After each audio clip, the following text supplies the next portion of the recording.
In an interview with Time magazine, an extensive one, President Biden was asked if Israeli Prime Minister Benjamin Netanyahu is prolonging the war for, quote, political self-preservation. Biden said, quote, there is every reason for people to draw that conclusion. Times Washington bureau chief Massimo Calabresi, who spoke to President Biden, joins us now. We appreciate you stopping by. These have been powerful interviews provided by Time magazine, former President Trump a few weeks ago. Now your interview with President Biden. He talked to you a lot about what's going on with Israel, what's going on in the Middle East. But what struck me was the beginning of the interview, where he really underscored his broader view of American foreign policy as he looks ahead to 2025. What should we expect if Biden wins another term on foreign policy? What's the vision? What's the theme that he articulated to you?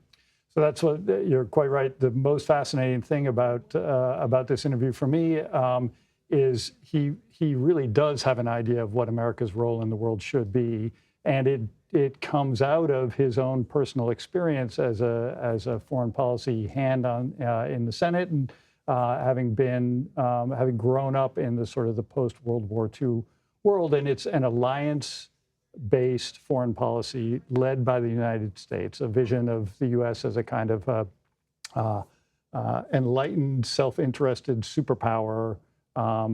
Spreading democracy around the world. As a practical matter, that means building relationships in Europe with like-minded allies. It means building alliances of convenience in the Middle East in furtherance of U.S. interests. And most of all, it means trying to marshal as many potential partners and allies to constrain and compete with China in the Far East, where we face, for the first time, a potential peer in military and economic power. You had the chance to sit down with the President of the United States in depth, and he talked a lot about former President Donald Trump, his rival now in the 2024 race. Characterize, as a reporter, President Biden's tone, his energy, his positioning when it came to sitting across from you and talking about Trump. Was it kind of a resignation? Was it dismissive? Was it angry? What was he like when he spoke about Trump to you?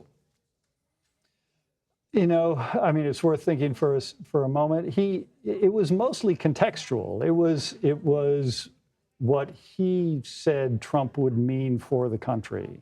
It certainly didn't have a sort of a personal tone. It was more, he said, for example, that at almost every international meeting he attends, he's pulled aside by leaders who say, you can't let Trump win, let him win.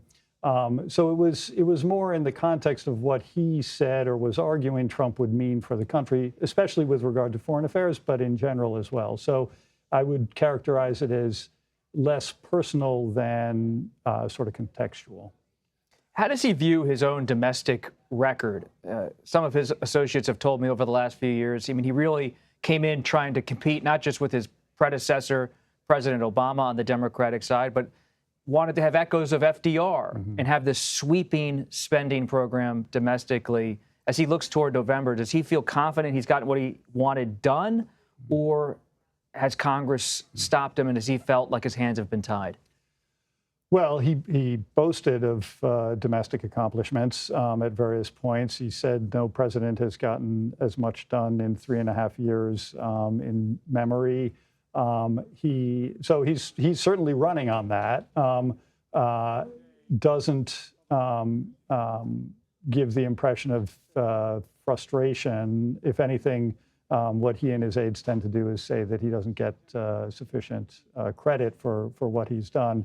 There's any number of criticisms. We spoke with a number of people, both sort of nonpartisan observers and Republicans, critical of that agenda, of course. But no, I think he's feeling, certainly to hear him tell it, fairly confident about what he managed to get done.